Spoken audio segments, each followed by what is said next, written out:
Good morning, millennials. Welcome back to the Morning Toast.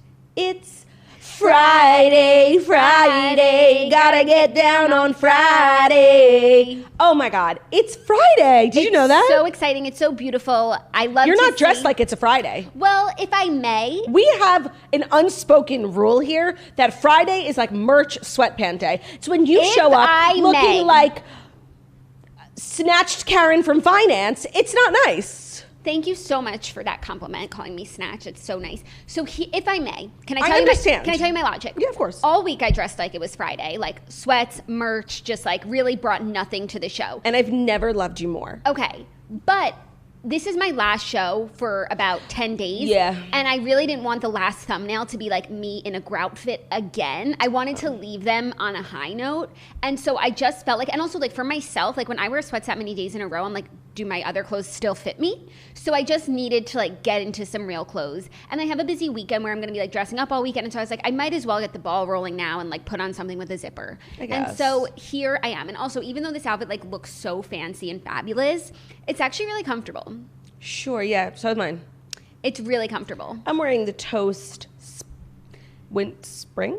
And summer? I shaved my legs and put on a little self-tanner, so I thought the gams needed a day out. The gams need a day out. Have you switched to Isle of Paradise yet? No, I haven't. I used Saint-Tropez last night, and it's pretty good. It makes me like a little like green? Yellow? Yeah, honestly, it's not the right fit for us. I'm telling you. I'm not sure that it was, but I also bought like a spray bottle that's like like that I have never used. I bought it. I was influenced by an influencer, and she also has red hair, so I was like, okay, maybe this will work for my coloring too. Which one? Sophia Lacourt. Oh my God, we're obsessed. She's like a TikTok. Where'd you buy it? Do you follow her on Instagram? I follow her on Instagram. Oh, I only follow her on TikTok. Yeah, no, I'm so thoroughly influenced by her. So I bought it, but I still never used it because every time I've gone to use it, I'm like, what if I do it wrong? And then I have like a wedding. And so I need to use it like on a boring week, but it hasn't happened yet. Speaking of Sophia Lacourt, what was that Redheads book by Renee Carlino? Between Two Strangers? Before We Were Strangers. Before We Were Strangers. And the main girl is a girl named Grace who has red hair, right? I thought she had blonde hair, but sometimes those things can translate differently for people. Well, whatever. I imagined when I was reading the book and I was very like into it, the whole time I thought of the main girl, Grace, as Sophia Lacourt because I had like just started seeing her on TikTok and she was like in my brain. And now I just have like association between the two. That's really funny. Yeah. I just want to tell you really quickly about my night because I just did like so many things, you know. I went to Comedy Cellar, which was so premium. Like, you know, usually you go see a comedy show, like some comedians are better than others. Like this was just like sickening lineup. And I guess that's like the point of Comedy Cellar. It's like a premium premier creme de la creme. Creme de la creme. So like cream, that means cream. Every single comic was better than the next. Like it was so hysterical. Like I was actually like belly laughing. And it was, first of all, they take your phones when you, and like your Apple Watches when you walk in. So at first I was like a little annoyed, like crazy anxiety. I was like, oh my God, what if I get canceled? Like I just like something about not being on my phone just gives me terrible anxiety. But once I was able to let that go, it was so premium for a million reasons. Like, you know, we operate very much in the digital space, which is this like, you know, sensitive, politically correct, safe space. At least our corner of it.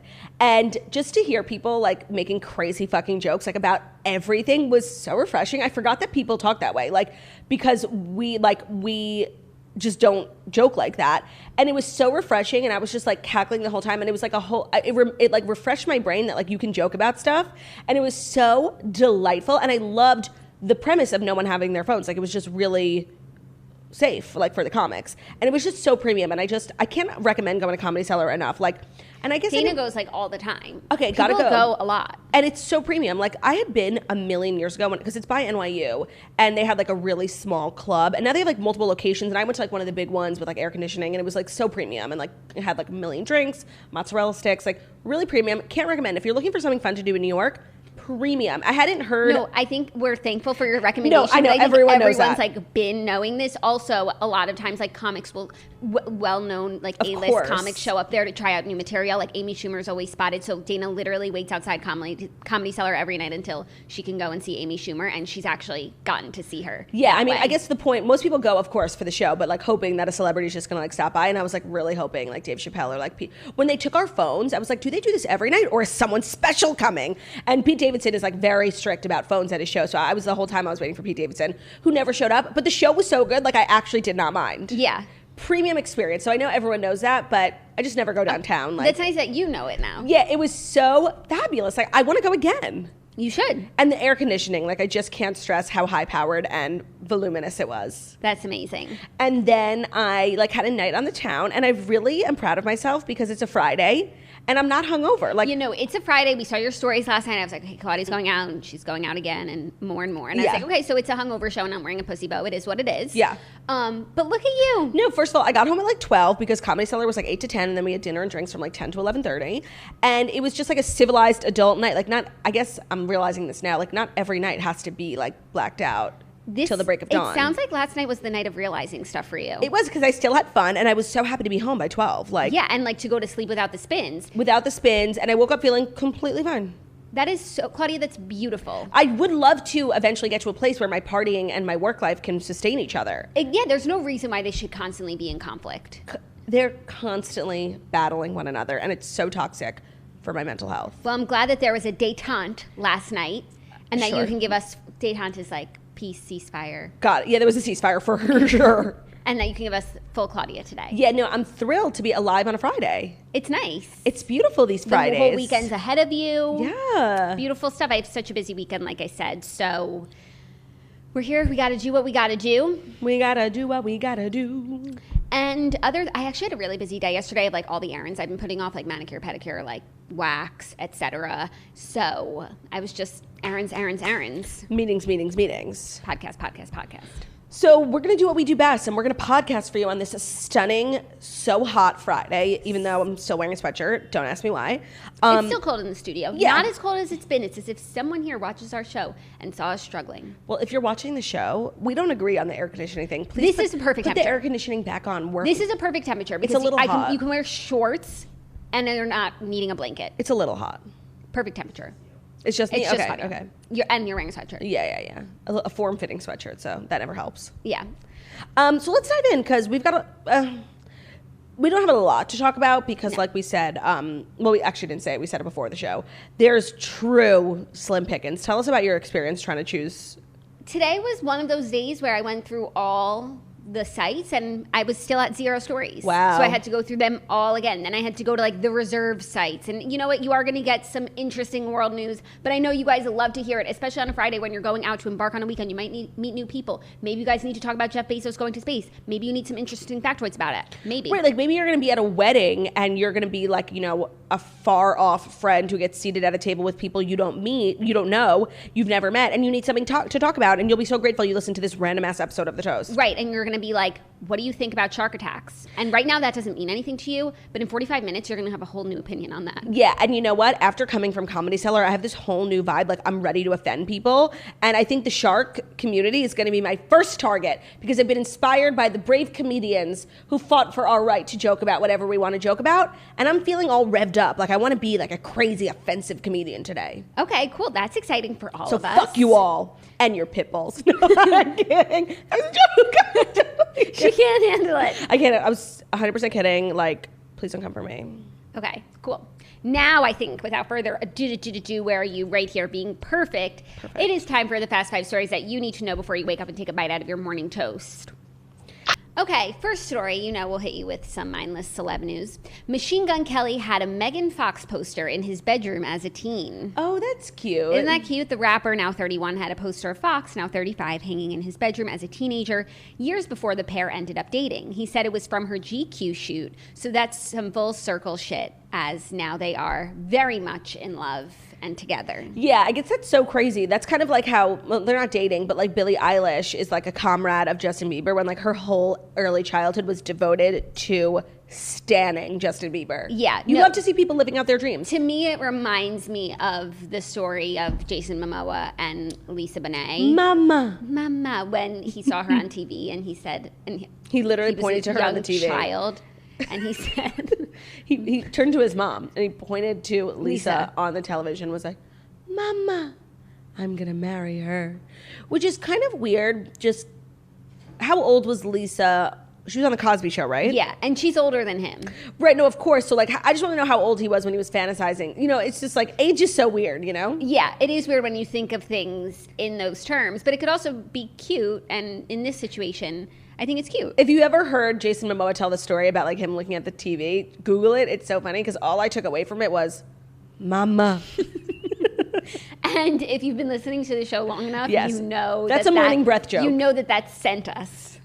I just want to, like, I'm so confused on who our audience is actually, because we have so many toasters who are new. We have so many OG toasters who fall off the wagon. Like, who are the toasters right now? Do you guys know that mama joke? Because I could start recycling jokes, making them like they're new, you know? Right. No, first of all, the toast is a revolving door. Literally. And I do feel like so many listeners have been with us since day one. But I don't want to exclude those new ones by making old jokes. But I also think that so many are constantly discovering us, because we'll get comments like, what's RDH? Like, that's not even that old. So, you know, I think the toast is really for everyone. It's ubiquitous. So if you're an OG toaster, apologies for the redundancy. I just think that's a really good inside joke we need to bring back. Yeah, I agree. We have so many inside jokes. So many. Justice for the girls? I know. Apparently, someone reminded us that's what we used to wish for at 11/11. Right. Justice for the girls. In reference specifically to R. Kelly. Justice for those girls. But justice for, like, all the girls. Justice for girls everywhere. Agreed. Okay, so he had a picture. Wait, who were we talking about? Oh, Machine Gun Kelly. Yeah. Yeah, I feel like that actually tracks, just like timeline-wise. I feel like every guy who, like, grew up in the 90s or early 2000s had a big-ass poster of, like, Megan Fox, because she was the it gal. The 2000s. Yeah, what did I say? 90s? Yeah, 2000s. Yeah. I feel like I've been in bedrooms like where there was a Megan Fox poster. Yeah, for sure. She's definitely like a poster girl. What poster did you have? Oh, you had a Backstreet Boys poster. I did. It was very cool and like... It was like not even a poster. It was like a silk. It was like a silky material. Like it wasn't like something that you wear from a magazine. It was like it was gifted to me where it like rolled down. It was it's like a parchment. It was like, honestly, like a piece of art. Yeah, Olivia had the same one for NSYNC. NSYNC. And if you want to hear about the Oshry family childhood battle between NSYNC and Backstreet Boys, which is a lot more fascinating than you might think, read about it in my New York Times bestselling book, Girl with No Job: The Crazy Beautiful Life of an Instagram Thirst Monster. Yeah. So that Jackie O approved. She read it 4 times. 3. Sorry. Ooh. Because I said this week I've read it 3 times like people would like. So you haven't read it one more time since we last spoke? That's disgusting. I haven't had a lot of time. I'm sorry. That's disgusting. Are you ready for our next story, which is some cute, exciting news? Some CES, yeah. Yeah. Kyle Richards will be starring in a movie for Peacock called The Real Housewives of the North Pole. Oh, I didn't know that's what it was called. I just read the headline that she was doing like a Hallmark holiday movie. And I'm like, oh, cute. Perfect for like her level of acting. Called The Real Housewives of the North Pole, which is actually like even more perfect, but a little confusing. Yeah, because now I'm not thinking it's going to be like a, you know, a Hallmark holiday movie. It's going to be like a parody, no? Well, I don't think it's going to be a parody. I think it's going to be a Hallmark holiday movie about, I don't know. It's really, and who are the other housewives cast as? The only other cast member announced is Betsy Brandt. Yes, I saw that on Kyle's Instagram, and I do not know who she is. Me neither, but Peacock announced on Thursday that an original film titled The Real Housewives of the North Pole will arrive on the streaming service later this year. Real Housewives of Beverly Hills vet Kyle Richards will star in the project alongside Breaking Bad alum Betsy Brandt. Who'd she play in Breaking Bad? Do you recognize this woman? Kind of. Breaking Bad was so long ago. No, honestly, I've literally never met that woman in my life. Okay, well, you're about to. Yeah, can you tell me who she played? Sure. Marie. Oh, yeah, the DEA agent's husband. Yeah. I never watched it. Oh my God, she was so annoying. Well, hopefully. You've never watched Breaking Bad? No, I feel like we've spoken haven't. about this. We have spoken about it, and it's honestly not even on my content plate. I have a really kind of hot take for you when it comes to Peacock. In, you know, the wars of streaming, Peacock is like shitting the bed. Like, they're not doing anything even remotely remarkable except for The Real Housewives All-Stars, which hasn't even come out yet. And I just feel like every time we hear something like that they're doing, I'm just not into it. And also, I have every streaming service. I don't even know if I have Peacock downloaded on my Apple TV. And if I do, I never open it. Except one time when I was with Olivia, we watched at her house. We watched NYC Prep. That was premium. They have a pretty good catalog. Bethany Ever After. And when I did watch Downton Abbey, I'm pretty sure it was on Peacock, even though it is now on Netflix. Definitely check it out. Here's a little... by the way, as of like last week, all of the Twilight films are now on Netflix. And I bought them on Amazon Prime, so like it doesn't really affect me. Happy to support the franchise, though. So exciting. And, you know, if it's reaching new people, that's just so beautiful. We're always welcoming new stands. Here's a little descriptor of the movie. In the upcoming film, Richards and Brandt stars Trish and Diana, a.k.a. the Christmas Queens of North Pole, Vermont. Okay, so they're not like Santa's elves. Okay. That's important to clarify. It is. The Christmas Queens of North Pole, Vermont, Trish and Diana, have won the best holiday house decorating competition every year for the past 9 years. This sounds so good. But days before Christmas, a friendship-ending argument sparks a town-wide feud and draws the attention of a national magazine writer hoping to make a name for herself with her scintillating expose titled The Real Housewives of the North Pole. Okay, this sounds stunning. Stunning, Oscar-worthy. So they obviously have like a battle. They both will decorate their homes separately. Tribeca Film Festival is quaking. Sundance, Cannes, Toronto, TIFF. They're all calling, saying we want this film. It sounds so good. Venice. Okay, I take back. Maybe Peacock is onto something. Maybe Peacock is onto something. I mean, you really can't go wrong with a great Christmas movie premise. And then to have this like Housewives tie-in makes it uniquely Peacock. Uniquely Peacock. No one else could. Unique lock. No one else could. No one else could. This actually does not sound bad. It does not sound bad. I'm excited for Kyle. I haven't really seen Kyle act in anything. Except on This Week's Real Housewives of Beverly Hills when they did the flashback to Little House on the Prairie. I'm not going to lie. I was quaking. Yeah. I was shook. Yeah. My bed was just rocking. Yeah. So was hers. Literally, because she had scarlet fever. So upsetting. So I don't think I've ever seen her act in anything. So she wasn't acting in American Woman, right? She was producing. No, she was producing. And I never saw her remake. Trip to Witch Mountain or... No, that was when she was still a kid. Yeah. She also did that... what's that scary movie that's like really famous that she's in with Mike Myers and Jamie Lee Curtis? Halloween. They redid it too. Never saw it either, so. Okay, so this will be the first. I'm definitely going to watch this. And you know what? I'm not trying to like jump to any conclusions or anything, but we are like low key, like really close to Christmas. I know. You know, when I was watching Potomac, it made me so excited for winter when they were pulling up to Wendy's house and they were like getting out of the car and it was like snowy and icy and like it was like chilly. I was like, I love that feeling. No, I know. And honestly, like, I'm on this side of TikTok where it's like they show you Christmas cookie videos and it's like 105 days till Christmas. And honestly, I feel like a part of growing up is like really, I feel like when you were a kid, you would like die for the summer. And now I'm like, the summer is so fucking hot. I still have to work. Like, I want Christmas time. Like, once Halloween starts, like, I feel like I'm actually the happiest.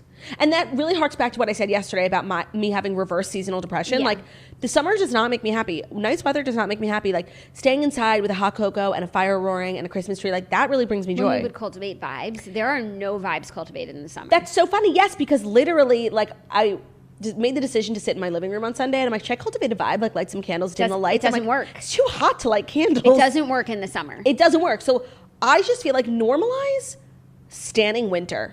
I think a lot of people do. The only thing I'll say is like, yes, that time is so exciting. Halloween, my birthday, Christmas, like everyone's quaking. It's Jackie's birthday. You're so like, lucky to have a birthday in November. What should we get her? But then after New Year's, it is bleak. Ooh. Bleak. Dark. For a while. But for like 4 months. But you know what I've realized since then? And I feel like when I was younger, I used to get like really depressed after winter break. And it's like so much time until next summer or winter or summer break. But you know what's the cool thing about like the years? Is that they always come back around. So it's like, yes, okay, you could say it's, you know, right after Christmas. But you could also say 360 days till Christmas. You know what I mean? I understand what you're saying, but I just, no. Whatever. The message I'm trying to... instead, we should plan like an amazing trip for like February, March. Have something to look forward to. Yeah, no, you're 100% right. February and March are really dark. Yeah. We need I guess we have like Passover / Easter in like April. Yeah, but no. And Valentine's Day in February, but that's like a fake fucking holiday. Yeah, but no. Yeah, no. We need a trip. Yeah, let's get on that. Let's get on that. Yeah, we're going to preempt the calendar. Yeah. Are you ready for our next story? Yeah. Mark Wahlberg regrets going on an 11,000 calorie diet to quickly gain weight for his new movie. You know, I really actually enjoy reporting on stories where like method actors or like really like highly trained actors get into shape or like gain weight, lose weight for a movie, because the fact that people can have that much control over their weight is the most impressive thing to me. Like, if I knew how to do that, I could literally build a rocket. Like, I would be the smartest person ever. The 50-year-old departed star visited The Tonight Show on July 15th to promote his forthcoming drama, Joe Bell. During the interview, Jimmy Fallon asked about the recent shoot for his latest film, Stu, during which Mark at one point gained at least 20 pounds over the course of 3 weeks to portray a real-life boxer turned priest. When he spoke with Jimmy back in April before the process had begun, Mark sounded excited, ebullient, about the chance to gain a significant amount of weight over the course of the 30-day film shoot. However, as he explained to Jimmy Fallon, he has since learned this was perhaps not the wisest choice. Why? He said, unfortunately, I had to consume for 2 weeks 7,000 calories and then for another 2 weeks 11,000 calories. And it was fun for about an hour. It was such a hard physical thing to do. Losing weight, you just kind of tough it out. You just don't eat and exercise. And this, even when you're full, I would wake up after a meal and have another meal. I was eating every 3 hours. It was not fun. I really just like have never related less to Mark Wahlberg. Yeah. No, I can understand the plight of like having to eat when you're not hungry. That's actually painful. But to even compare it to being harder than losing weight, like, no. Well, I also think maybe like mentally when you are like grinding to lose weight, there's like, you know, you have a goal and you want to work towards that goal. But like the goal on this end is just to, you know, be unhealthy. And it's like hard to motivate yourself to want to do that to your body. Yeah, I guess that's true. But like, especially when you're someone like Mark Wahlberg, who's like always up in the gym working on his fitness. He's my witness. Yeah. Right? And he'd be riding down the block just to watch what I got. So delicious. So delicious. But you know what? Mark Wahlberg like is fergalicious. So I feel like that makes this whole thing okay. Yeah, no, he's definitely fergalicious, but he was struggling with things that were delicious. You're his witness. And he'd be riding around the block just to watch what I got. Taste it. Fergalicious deaf. Fergalicious deaf. If No, you it's don't like, know it that must be rap, annoying like to like gain weight when you don't want to. Like, yeah, but like imagine just like, oh, I wish my life was involved with like me having to gain weight to make like $30 million in a movie. Like, I'm sorry, these celebrities are getting more and more out of touch. okay, probably, but it's like Jimmy Fallon asked, you know? Yeah, and that's on Jimmy Fallon. And like they go on these shows to talk about what they've been up to, and like that's what he's been up to. Yeah, I do feel like I haven't really heard a lot about Jimmy Fallon. Do you know what I mean? I feel like he was like in our faces for a while. I feel like I go out of my way not to hear about Jimmy Fallon. Like I saw a headline about move away. Like yeah, you have like this thing on the Jimmys. Like I fucking can't with. If them. you had to rank the Jimmys, to me they're both really bad. I would say, no, including James Corden. James Corden is probably my favorite because of like Carpool Karaoke, and he's given us a lot. I would say the little Jimmy. Kimmel. No. Fallon. The shorter one. That's Kimmel. Smaller. How many Jimmys are there? Jimmy Fallon, Jimmy Kimmel. Yeah, no, I think Jimmy Kimmel is like. You don't know who Jimmy Kimmel is? Is the bigger one. No. Yeah, Jimmy Fallon is taller. Okay, Jimmy Kimmel is not the one I'm talking. Is the bigger one. Wait, and so which Jimmy? Is there another Jimmy? Jimmy Fallon. Yeah, Andy's friend. I was gonna say that's the smaller one. I would argue he's bigger. He's taller. What are you? Okay, yeah. Jimmy Fallon height. Oh, 6 foot. Okay, I guess that's pretty tall. Let's find Jimmy Kimmel's height. Well, I think he's like 5'9". Jimmy Kimmel height. 6'1". So I was right. No, he's not. No, it's literally. What does it say? 6'1".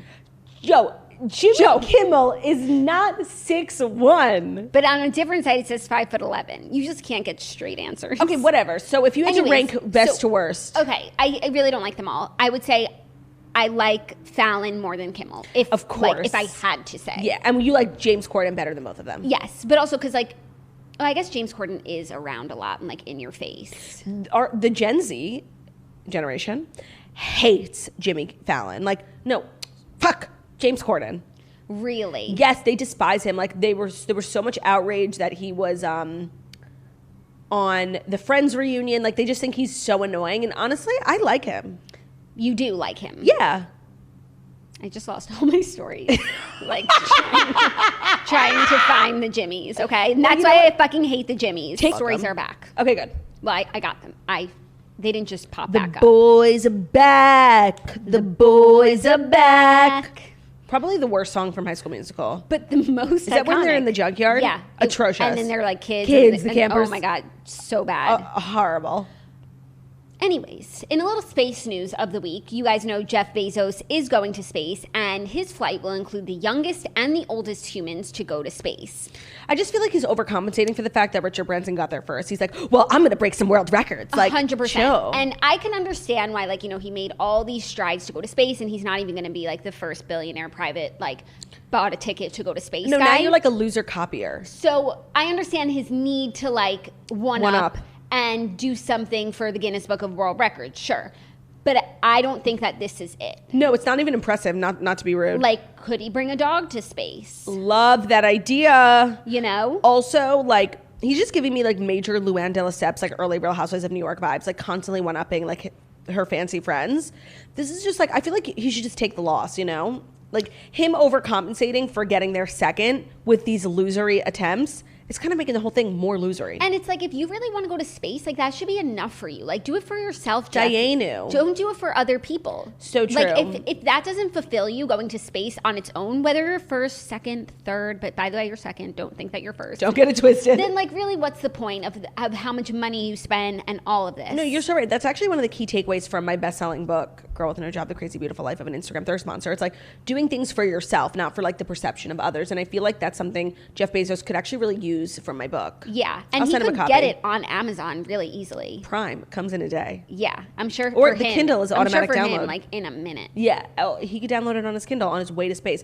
Great read, you know, for his journey. Read. Yeah, space read. Right. It's like you could take a book into. There's so many things that you could do. You know, you're 100% right. If we're gonna break a record, like, let's do a cool one. This is honestly not inspiring at all. But he's taking an 18-year-old and an 82-year-old, and that's what he wants you to know, and that's what he thinks is going to set him apart. I just have to say, and I don't want to jinx anything. I'm not trying to be like a bad omen, but like all this like billionaire, like having fun in space, spending money. It's all fun and games till something goes wrong. You know, like we're not just like, you know, taking a roller coaster ride. Like we're actually doing something incredibly dangerous. 100%, which reminds me of Jessica Simpson's book. Which is when like she was in school and they were watching the space takeoff. I forget what the name of the flight was. We weren't alive. The one that crashed. And like they played it in all the schools. It was like such a big deal. And she was Challenger, like 7 years old. And they never took off. The whole thing just exploded. No, they took off and it exploded. Okay. So, and they all like were watching it. Yeah, and like all these kids were like traumatized. A generation of kids traumatized from watching like a live killing. Yeah. So I'm just saying, like, we're all joking about it, but it's actually very dangerous. Well, I mean, and NASA, even the world's leading space researchers, even they had made a mistake a couple of years ago with the Challenger. So like, it's not that crazy. But it's a dangerous job. I think that's what Jeff wants you to think too, like Jeff Bezos, brave.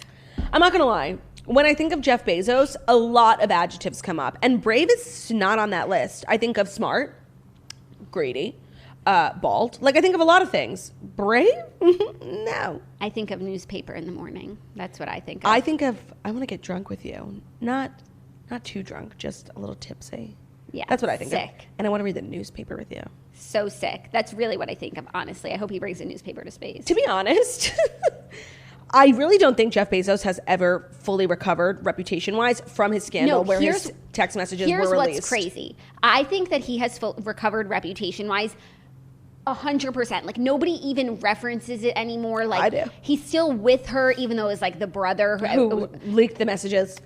But for me, like that's all I think about, and it's I guess because he like decides what people think about, he's put it out of their minds. So and maybe true. because I like can't be like controlled, I can't be tamed. Yeah, like that I'm still thinking about it. But that's actually a really good point. I can't believe that everybody's moved on in the way that they have, and not every article starts with Jeff Bezos, who once said, "I want to wake up with you and read the newspaper." Like, no, by the way, you're 100% right, but I can believe that people have forgotten about it for the exact reason you just mentioned. Like, he owns the Washington Post. He's like one of the most powerful people in our country. Like, of course we're no longer thinking about it. He doesn't want us to.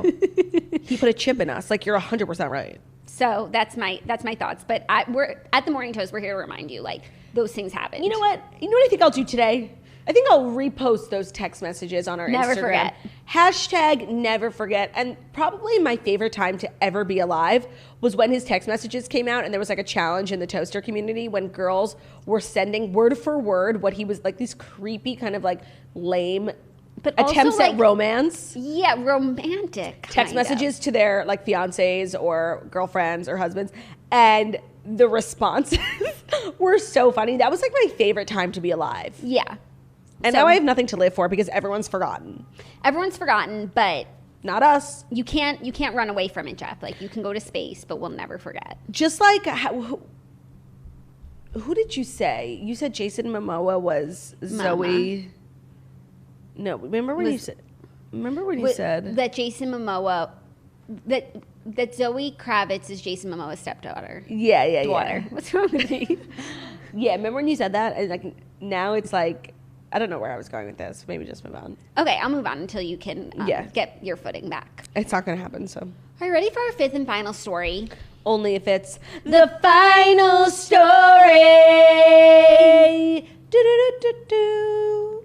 Do-do-do-do. Do-do-do-do-do-do. Do-do-do. Do-do-do-do-do-do-do. We need a triangle because when I hit that last note, I just want to ding the triangle. Order it from Jeff Bezos's blog. Okay, our fifth and final. No, and we'll get like a little hook and we'll hang it right here. Yeah, and it's just like. Or maybe we need like a. What's it called on the drums? A timbal? No, but for this particular song, the sound we're emulating is a triangle. I actually feel like, what's it called? Cymbal. No? Yeah, like where it's... Like, I think that is actually more of the vibe I'm personally going for musically. Okay, that's fine for you, but I want a triangle. Can you order 2 triangles? Thanks.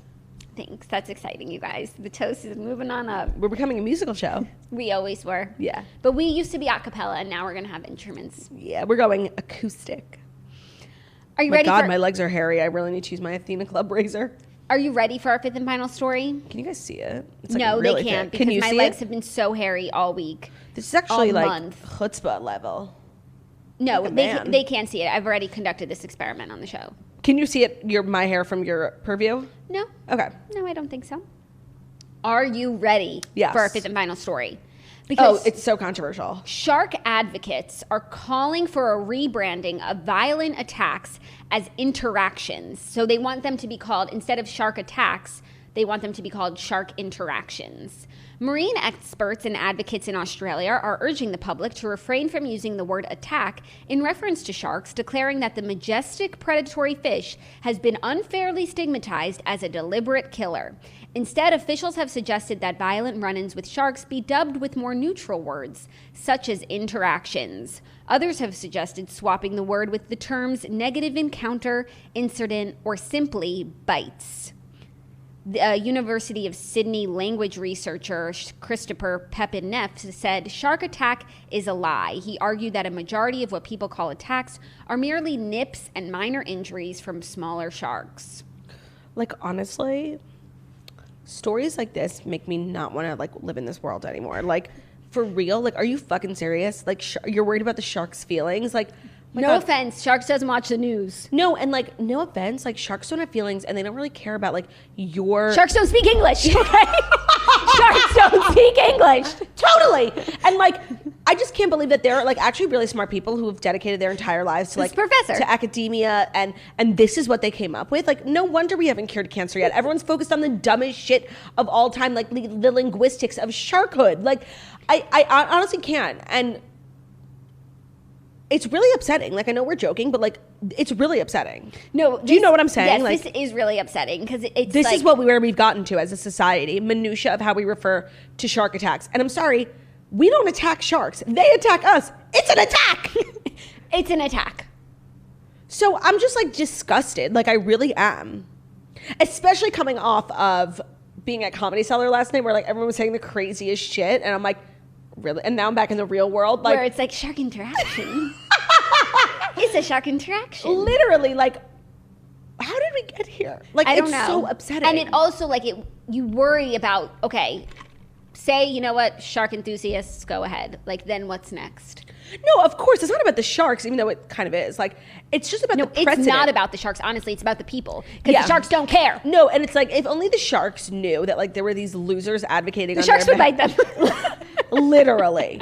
And you know what? Justice for anyone who's ever been bitten by a shark. This is so insensitive to them. Yeah. And I'm just really sick. And I reject this. I reject.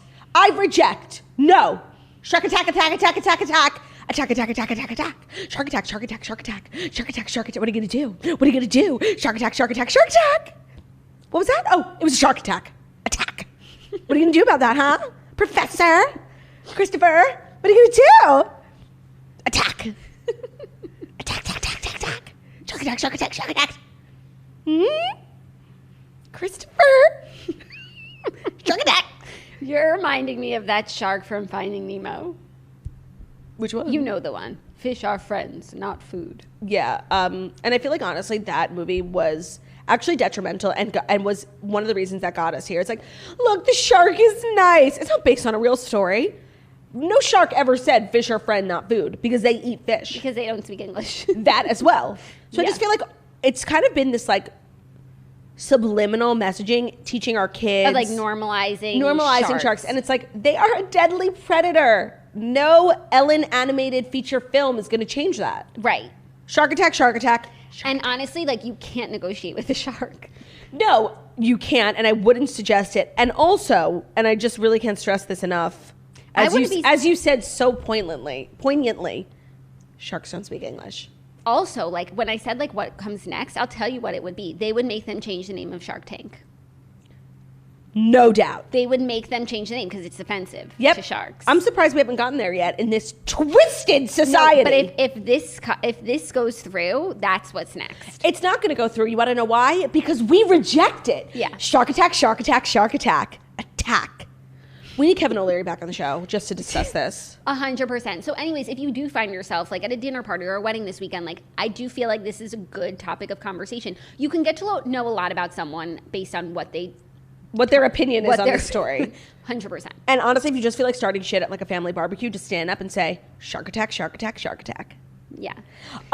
We have a little TV recap because Love Island was on last night and we both caught up. All right, Love Island. I have to say, on Wednesday night's episode, at the very end, when Cinco chose Trina, I had a feeling he was going to, but part of me was like, when he was actually saying it, he seemed so sad. I'm like, oh, I think maybe he's actually going to pick Cash. Me too. I was devastated. Like, I really was. And it's very possible that he was meant to be with Trina and they have like a better connection, but I just don't like how the whole thing unraveled. And when they were all sitting at that all girls brunch and basically Cash was just trying to like, I don't even know if that's true. Like, he went for Trina because she didn't open up. She was just trying to like rationalize what was going on. And I thought Trina was like being rude. Like, basically saying, like, interrupting her and being like, I find that offensive because you're basically saying like I'm his second choice, when like she really was not saying that at all. And I know she was saying it a little bit. Well, you know what, she should, because literally what Trina did, Trina was being a Jezebel. I don't think so. Like, this is the name of the game. I think these two girls are friends. I think it's painful for both of them, and you don't need to put one down in order. She didn't even mention Trina. No, but like that's what she was doing. No, she wasn't. And I also feel like I totally understand why Cash is upset, but I feel like everything that she says kind of is saying like about the situation, like I'm not upset, like, and then she'll say like I put up walls with Cinco, but then she'll also say like I was but then we see her and she's like fully into him, and I'm just like, but how do you really feel? Because I feel like she's just like wanting to say the right things because she knows that like that's the show, like that this, you know, you have to be open and everybody gets to meet everyone, but it's like I'm having a hard time getting at how she really feels about it. That's actually a good point. She does contradict herself a little bit, but I not for any like malevolent reason other than I just think she really is trying to be rational and not emotional. But it's like, you can be emotional. It's Love Island. Love is emotional. Yeah, she definitely is like, has her guard up on what she wants to reveal and how she wants to be perceived, because honestly now that he chose Trina, she doesn't really have any other prospects. She's spoken to no one. No, but then Isaiah just popped up and all of a sudden there's connection there, which I really like, because I like Amy and Jeremy together. Me too. I think she likes him, his bad kissing and all. I know. There's just like something so losery about Jeremy. I know. I just feel like whenever we see his conversations with the woman that he's into, like, they're not showing us anything of interest. Substantial, yeah. But then it's like, he has such a good friendship with Cash, and like you see him like around the house, and it's like, okay, there must be more to this man. Because everyone really likes him, and like they all like respect him, and they say he's like the nicest guy in the house. So if he was such a dud, that wouldn't be the case. Yeah, but he's giving off duddy vibes. 100%. And I like Shannon and Josh once again. Yes, me too. Honestly, I feel like I'm on the roller coaster with Shannon. Like, I hate Josh, but also, like, they're clearly OTP. No, but also, like, when he came back from that date, he was doing the most. It was actually the perfect exercise for him in being able to prove to Shannon that he's 100%. Like, he did everything so right, like, above and beyond right. Like, leaving, kissing her, coming back, kissing her. Like, didn't really give Florina any. He said she was, like, beautiful and stuff, but didn't really give her any hope. Yeah, my worry with Josh, like, if I was Shannon, is, like, on the weeks where the boys are in charge, like, he can be a dick, and then on the week where, like, Shannon is in charge, he's, like, a kiss ass. But it's actually been the opposite. Yes, that's true, because I don't think he realized that the first recoupling was going to be the girls, because he wouldn't have, on that morning, kissed Amy. No, was it? Yeah, Amy. I think you know who the recoupling is going to be based on who, if there's more boys or more and girls. I know, but it was like the first week. I honestly don't think he realized. I really don't. Wow, that would actually be kind of sweet if he didn't realize, because that means he's not just thinking about sticking around, he's just sort of going with how he feels. I just don't understand why they don't just commit to each other, because then, like, when she was like, I'm going to talk to Isaiah, like, they get in trouble when they agree to, like, be open with other people, but then they get jealous. Like, why don't you just agree not to be open? Because it's too early and they're really there to meet more people. So it's like, if there's going to be someone who comes in who's better suited for them, then they should be able to discover that, because they're there to meet the person that's best for them. I know, but don't they also want to win? And the long couples win. So I would just, like, find someone who wants... not necessarily the long couples win, because if they just became in a couple now and that was it, there was nothing really more from them, they wouldn't win, because nobody really likes either of them yet. Like, they are not boring. They haven't, like, had to choose each other over other people, like, with strife. It's a lot more than that. And still, like, right now watching it, I don't know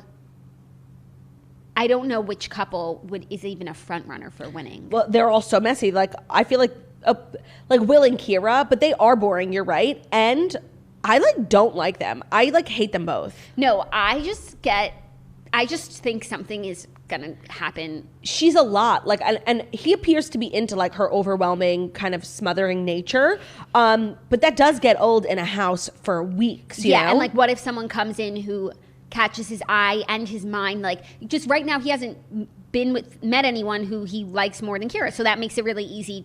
But, like, you know who I think he's actually really well suited for? Amy. They had something, and they never explored it because he decided to stay with Kira. Yeah, but that could come back around. Right, because, like, they both speak Spanish. They're vegan. They're both just kind of, like, weirdly intellectual in, like, a, you know... metaphysical sense. Yeah, he's always, like, doing yoga. She wants to preserve the planet for her future children. Like, I think that actually they're a perfect match, because I think him and Kira is a very physical relationship. And I think that definitely will fizzle out. Like, I don't think they're going to ride it out together. I don't think it's sustainable. Yeah. It's too much too soon. It's overwhelming. Like, they are never not together. Like, they sleep together, they wake up, they do yoga together, they have breakfast together, they sit on the pool together. Like, it's a lot. Yeah. Just human nature, like, to be with the same person for so long. Yeah. So, I'm just, like, loving, I know I keep saying this, like, being a part of something. Even though I got to download the app and, like, start voting.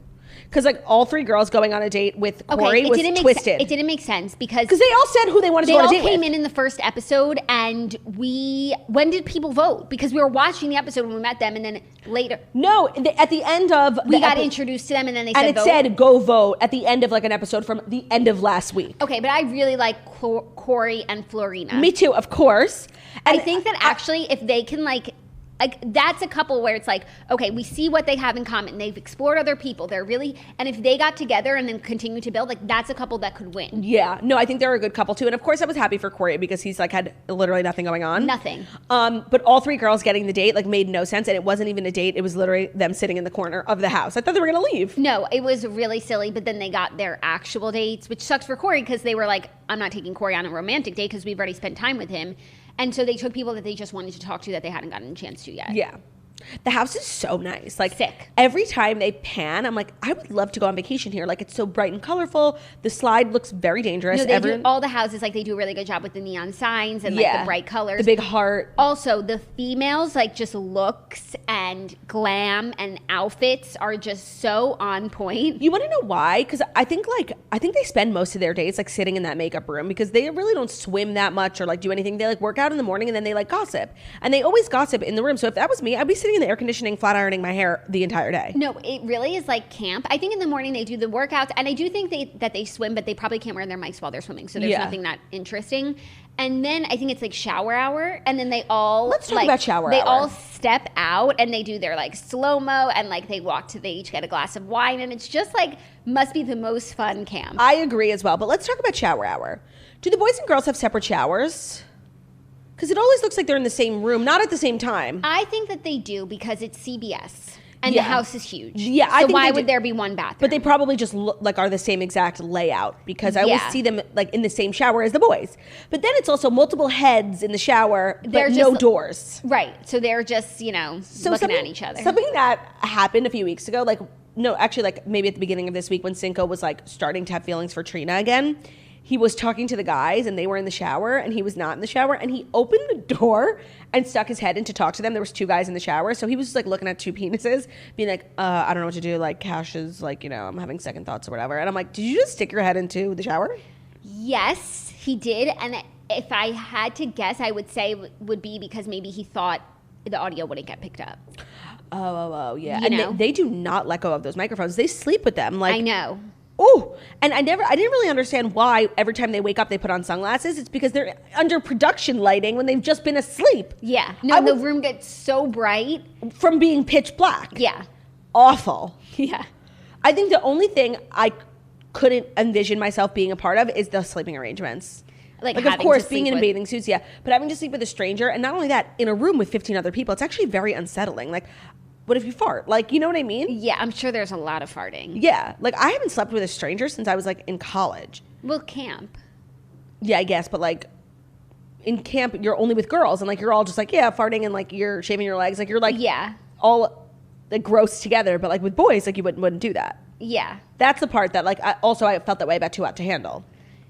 And the Too Hot to Handle beds are very small. I think they're full-size mattresses, where I think as in Love Island, they're all queen size. Yeah, no, it seems like pretty, like a good setup. And I'm sure they got comfort. Like, maybe at first it's weird, but I think they're, like, comfortable now. I'm sure when they go home, they, like, miss all their camp friends. That's how I used to feel at camp. Like, I miss the loudness The camaraderie. of the bunk, and then you get back to your home and it's like so silent. So quiet. I think as a child I went through like many a mini depression after camp. Like I took it really hard. I think that's a sign of a good summer. 100%. Now I crave the winters.